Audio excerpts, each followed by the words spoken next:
Good morning. So last week we began a short series on how to deal with distractions. As I mentioned, it's one that someone suggested. You all voted, and it tied for second or third place. Very, very popular subject matter, how to deal with distraction. There's a reason for that. Because we want our lives to count. We want what we do to mean something and to bless people and to honor God. And we're pounded by distractions. I mean, how many of us don't have several distractions every day? Maybe some are minimal and some are greater, but it's a part of life that most of us have to deal with, and we don't like it. You ever have a day where you kept busy the whole day, and at the end of the day, when you kind of look back in retrospect, you go, I worked all day long, and I don't feel like I got anything important done. I mean, that's part of the human plight, and that doesn't happen to all people necessarily every day, but it is something that we as human beings wrestle with. And so we're dealing with how to deal with distractions, and I thank the person that suggested it. It's something that certainly troubles me more than I like.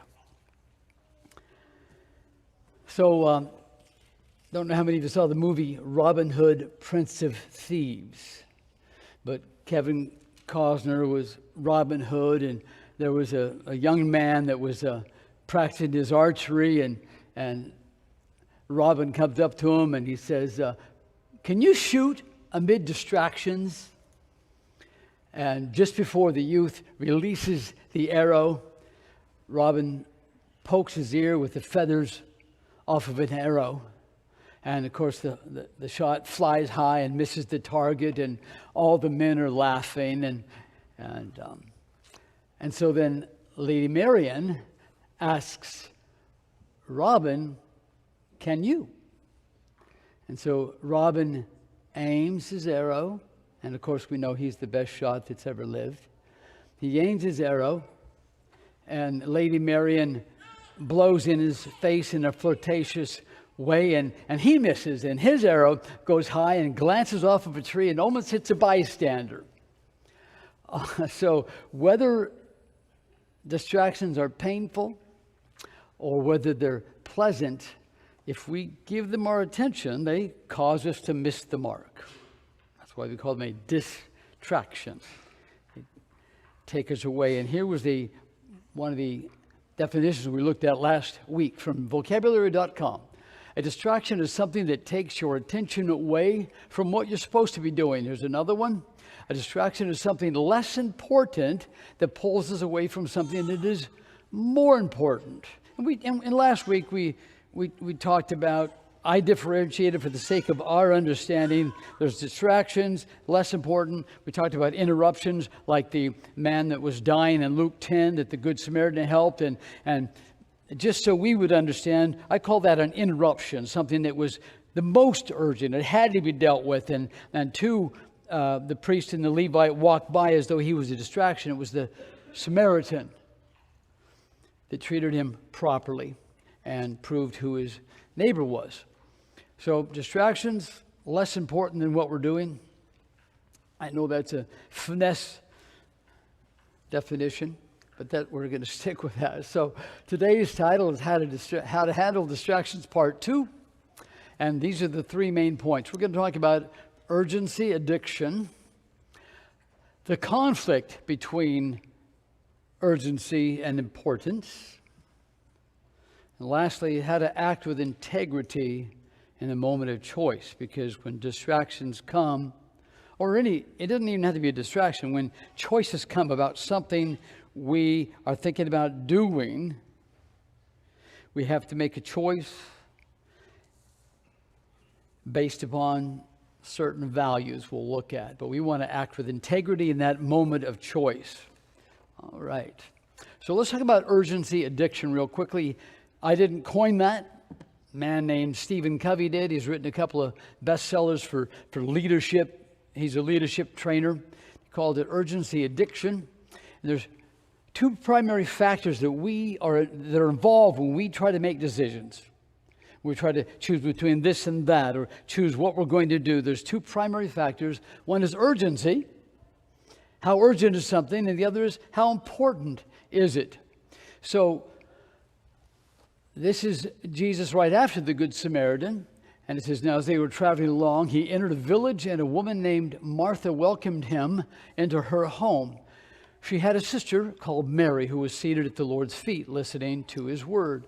But Martha was distracted with all her preparation. And she came up to the Lord and said, Lord, do you not care that my sister has left me to do all the serving alone? Then tell her to help me. But the Lord answered and said to her, Martha, Martha, you're worried and bothered about so many things, but only one thing is necessary. For Mary has chosen the good part, which shall not be taken from her. So what we have here is a perfect example of what we're going to be looking at today. Mary is focused on what's important. Martha was focused on what's urgent, and she's a good woman. Martha is a good woman. We read about her a couple more times, but it was Martha that invited Jesus and his disciples into her home. Good heart, right? But once they get there, she feels the urgency. I've got to be a good hostess. I've got to take care of them. I've got to get some food. Whatever it was that was on her mind, she wasn't focused on the most important. She focused on something good, but as we said last week, good can be the enemy of what's best. So she focused on something that's good, but not on what's best, which was listening to Jesus, who had life-transforming words. So which mindset, personal question, which mindset gets more of your attention? When you're making a decision, probably thought about it, maybe not. Are matters that are urgent but aren't really important, do they grab your attention? How much of your focus do they take? Matters that are important, matters that are urgent but not really important, or matters that are important but not urgent? And you may think that's a silly question, but there's been a lot of studies done for church leadership, business leadership, nonprofit groups. And a lot of people are distracted by what's urgent but not important. And I confess guilt. It's a battle for me to not focus on the urgent but unimportant, but rather on that which is important. So how much does urgency control your life? And I have no clue, but how much does it control your life? You know, the phone rings, the baby cries, you're replying to social media and emails, and friend calls, says, can you come over today? I really need to talk. And now I'm not saying that isn't important. In fact, they may be important and urgent, or it may not be. But those are the kind of interruptions that we get typically all the time. And how much does urgency control your life? We're talking about urgency addiction. So how does urgency feel? How does it feel? Pressure, stress, tense, right? Exhausting. It just demanding all of our energy, and there's a deadline coming, and we feel it and we know it, and this kind of thing. But let's also admit, for many people, not only does it feel stressful, tense, exhausting, this kind of thing, but sometimes urgency feels exhilarating. Sometimes there's a thrill behind it, especially when we succeed and we overcome the matter and solve it correctly. Solving an urgent matter can bring instant results, instant gratification. And it can become our fundamental mode of operation. And it is, according to studies that are done, can become our fundamental mode of operation, working on that which is urgent. And it can be a good excuse for not dealing with the most important things in our life, whether we realize it or not. Man, here's what they call quadrant 2. Here's quadrant 1. It's those things that are urgent and important and have to be done. Quadrant 2, really important, but not urgent. Not urgent. And so it's really easy, speaking from experience, to focus on those things that are urgent and important, and those things that are urgent and not important and overlook what is important but not urgent. By the way, when we overlook that which is important but not urgent, things build up, and eventually those things that are important but not urgent become important and urgent because we've neglected them so long, and they need our attention and focus. So we have Governor Felix here. Paul is preaching to him. He's in chains apparently at the time, and in Acts 24:25, as Paul, was discussing righteousness, self-control, and judgment to come, Felix became frightened and said, "Go away for the present, and when I find time, I will summon you." He's doing exactly what we just talked about. He's making up an excuse or letting those things that are not as important, nothing's as important as what Paul is talking about: salvation, righteousness, self-control, and all those kind of things. So go away when I find time. So he's putting less important above more important. There are some common features of an addiction, and I'll run those by you. One, an addiction, whatever it is, creates predictable, reliable sensations. So the addict is looking forward to experiencing that reliable sensation again. It becomes a person's primary focus. That's one of the things that makes an addiction. It becomes a person's primary focus. It absorbs all their attention. It temporarily, and it doesn't matter what it is, it can be food or drugs or pornography or focusing on that which is urgent but not important, but it temporarily eradicates pain and other negative sensations. It intensifies, though, and increases the problems that it's used, hopefully to reduce. And instead, it exacerbates, it intensifies the very thing that is being used to reduce. Stress, guilt, whatever. It results in damaged relationships and hampers our ability to function well. These are some common things to all addictions, right? So the urgency addiction is very common with business people. In fact, many leaders in many realms, the urgency addiction, it does all these things. Some temporary fixes, but overall it exemplifies some of the problems that we have and aren't dealing with. So that's urgency addiction. I want to move on to the conflict between urgency and importance. And it's almost always there. There are 4 categories of life management. Not mine again. Got this out of a book called First Things First, but I think it's right. Been looking at it for a while. Makes sense to me. There's 4 categories. The first one on your left is things that are urgent and important. You got to deal with them. If they're urgent and important, they're the highest priority there is. Maybe a heart attack, deal with it now. A tax payment deadline, deadlines at work, and for projects due. And you got, hey, Sue, can you teach a Bible class in 2 days? Our teacher's sick. And urgent and important, and a commitment that you make to your child. If the deadline is coming, then it's urgent and important. There's another, and this just has to be dealt with. There are things that are important but not urgent. And the funny thing is about things that are urgent but not important, they don't act on us. They don't work on us. Now, urgent things do. The boss is calling, your wife's calling, whatever. Urgent things, whether important or unimportant, they work on us. But important things don't necessarily work on us. They need to be worked on by us. Then there's a third category on your left again. It's urgent but not important. And then those things that are just a waste of time. Those things that are not important and not urgent. And a lot of people, I'm assuming a bunch of us, certainly me, they spend their time between those things that are just have to be done because they're hot, they're emergencies, urgent, important, and urgent and not important because they feel the pressure of the urgency, and what is important and not urgent often gets overlooked. Perhaps in your mind you can say, not me, or perhaps in your mind you can say, yeah, I struggle with that as well.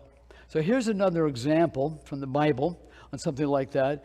This is from the reading, and Saul is leading the people against the Philistines. They defeated one garrison, and the Philistines heard about it and took up arms, and 30,000 chariots and 6,000 horsemen and soldiers more numerous than the sands of the sea. They're hot, and they plan to squash Israel, who has very few weapons and very few soldiers. So, in verse 9 of 1 Samuel 13, so Saul said, bring to me the burnt offering and the peace offerings. And he offered the burnt offering. Now, he's from the tribe of Benjamin. Only priests can offer the offering. And he offered the burnt offering. As soon as he finished offering the burnt offering, behold, Samuel came, and Saul went out to meet him and greet him. But Samuel said, what have you done? And Saul said, because I saw that the people were scattering from me. Urgency. He's got less than 600 men now. Some of them are leaving, and there's a massive army. Urgency. He reacts to urgency. Because I saw that the people were scattering from me, and that you did not come within the appointed days, and that the Philistines were simply in a Michmash. Therefore I said, now the Philistines will come down against me at Gilgal, and I have not asked the favor of the Lord, so I forced myself and offered the burnt offering. He chose the urgent over the important. Samuel in verse 13 says to Saul, you have acted foolishly. You have not kept the commandment of the Lord your God, which he commanded you, but now your kingdom shall not endure. In other words, he wouldn't be king pretty soon, nor would it stay in his family. And so he had a choice of doing what's right, what's really important, obeying God, regardless of what things look like, because we're to walk by faith and not by sight. But he walked by sight. Oh, I've got to do something. So he chose the urgent and neglected the important. And just so easy to do, especially when you're under pressure. And usually that's the wrong choice, when we choose the urgent over the important, when the important has greater value than the urgent. Our third point will be that we want to act with integrity in the moment of choice. Because there's always a moment of choice. You discover the urgent or the important, or the urgent and unimportant, but you discover, maybe you've known for a while, but you're face to face with it. You say, this needs action. I need to make a choice. What am I going to do? There's always a moment when you have the ability to make a choice. And I'll say this, that you know this, but let me say it out loud in case you think your life's the exception. You can never eliminate distractions or interruptions. They're part of, look at what Jesus said. Matthew 6, verse 34. He says, so do not worry about tomorrow, for tomorrow will care for itself. Each day has enough trouble of its own. God knows that. He put us here. And he gave us challenges on a daily basis a lot of the time. So we're not going to get rid of interruptions. We're not going to get rid of challenges. And so how often do your days go exactly as planned? There may be a few. I mean, my wife Lisa blows me away. I've never known anybody to get as much done and to stay on track as well as she does, but she's planning out weeks ahead of time, and she was an incredible, I just forgot what you call it, wedding, can't remember what you call it. Oh, what is it again, Bill? Planning. Incredible wedding planner. The vendors would come up to me, and she was. The vendors would come up to me and say, we've never seen a wedding planner like your wife. She always starts on time, always starts on time, treats us with respect, which I guess isn't that common. handles all the things, the surprises that come up, like the bridesmaid heel coming off of her shoe. Well, Lisa had a glue gun with her. And they said, she treats us with respect. And they were just so impressed. I don't know how she does it. But she still has her challenges and her unexpected interruptions. And life can still be very difficult for her. And she's the best I've seen anyway. So, how often do your days go exactly as planned? Well, great if they do. I mean, tell me the secret or whatever it takes. But we can't control whether we're going to get a headache or not, or sprain our ankle, or tweak our back, or a last-minute request to teach a class, or a flat tire, an engine that goes bad. And let me say this as well. The chart, I'm not going to go back to it, but the 4 quadrants, urgent, important, important but not urgent, urgent, not important. Those 4 quadrants, sometimes things just don't fit neatly inside of them. You may have one that's, you feel is, I don't know which to put this in. Urgent and important, or urgent and not important, or it crosses the line. But even if you know which quadrant to put it in, which isn't too hard most of the time, what if 2 of them come up at the same time and you can't do both? Like, let's say Samuel, he comes home from a long day at work. Let's say he has a long day at work. He gets home and William is sick. He's not happy. He's not a happy boy. And Taryn has a splitting headache, and she needs a break. She just needs a break. Say, hey, can you take over? And I know you probably do voluntarily anyway, but can you take over? And then 30 minutes later, your boss calls. We've got a problem, Samuel. Something just came up. We got a problem. The inspection is tomorrow at 11. We can't afford not to pass the inspection. Can you come in right now? Both Taryn and the family are important and urgent. The decision at work, important and urgent. What does Samuel do? Well, sometimes we have options. And so maybe the first thing you do is you say, honey, here's the status right now. I'm going to give you first call on this. What do you want me to do? Or maybe even better, he calls his boss and says, boss, is there anybody else that can handle this? I've got too much going on, and urgent things, important things, I can't make it in. Can anybody else handle it? If he says, no, you're the man, then he says, well, how about this?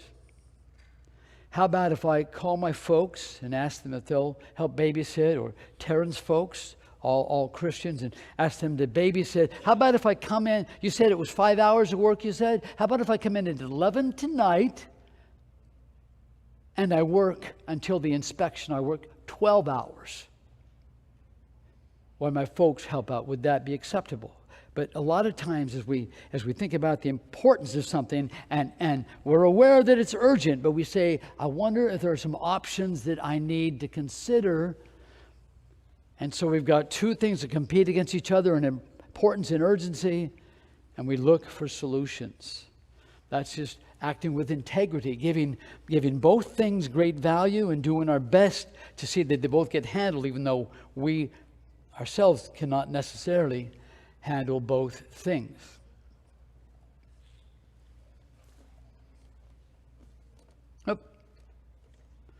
Come back.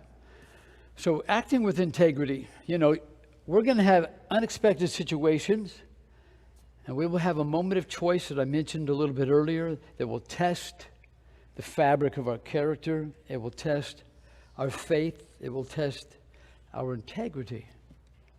And so we have to choose. We have to choose what's important, but maybe not urgent. We say not dealing with that. Or what's urgent and important. We have to go through it. We have to think it through and say, what are my options? And instead of just reacting with an urgency addiction, I'm not saying anybody here has that besides me. Instead of just reacting to that which is urgent, we act with integrity and make decisions based upon that which is important to God. Last week we talked about when we make decisions, every decision that we make should be run through a filter, the filter of Matthew 22, 37 through 40. Loving God with all your heart, mind, and soul, loving your neighbor as yourself.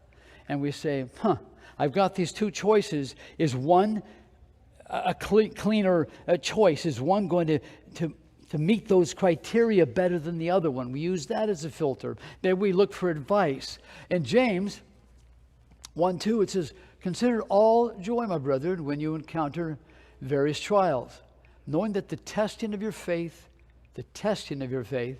produces endurance. It's part of God's plan for our faith to be tested, as we saw in Abraham and the Israelites in the wilderness and us. Verse 4, and let endurance, because that's what faith produces, let endurance have its perfect result, so that you may be perfect and complete, lacking in nothing. The word perfect there, of course, means mature, or it doesn't mean just flawless, because we won't be there, but mature, complete, right in God's sight, lacking in nothing. Verse 5, but if any of you lacks wisdom, let him ask of God, who gives to all generously and without reproach, and it will be given to him. So the average day has a boatload of distractions and interruptions. And again, if you're addicted to urgency, maybe it's time to rethink. Start looking at the importance of issues, if you're not already, and many of you are, because we get better with practice. Like anything else, we get better with practice. So as we think about, is it important and urgent, or just important, or urgent but not important, the more we do it, the better we are able to distinguish between that which is important and that which is not, between that which is urgent and important, and those don't take a lot of thought usually, but we get better and better, and the more we're able to distinguish, the better our choices will be. And we'll start more often choosing the things that have greater importance and pushing aside those distractions that confront us all that don't have a lot of value. And I would say this, if you fight the battle like me and others do, be patient with yourselves. Grow in this. We don't become experts in a day or a year, but we can get better and better. Be patient with yourselves and enjoy the blessings that come to you by choosing those things that are urgent and important. Always have to do those. Then importance as much as we can next. And lastly, if necessary, those things that are urgent and not so important. That's our lesson for today. Next week, we'll be looking at balance. We'll probably draw off of when the Holy Spirit talks about Jesus in Luke 52. And we'll probably go to Ecclesiastes chapter 3 as well. We're going to talk about balance because that was also a requested sermon, and it ties in really well with dealing with distractions. So may God bless you. That's our lesson for today. So if you have any kind of spiritual need at all, we would love to help in any way we can. So at this time, let's go ahead and stand for the song of invitation.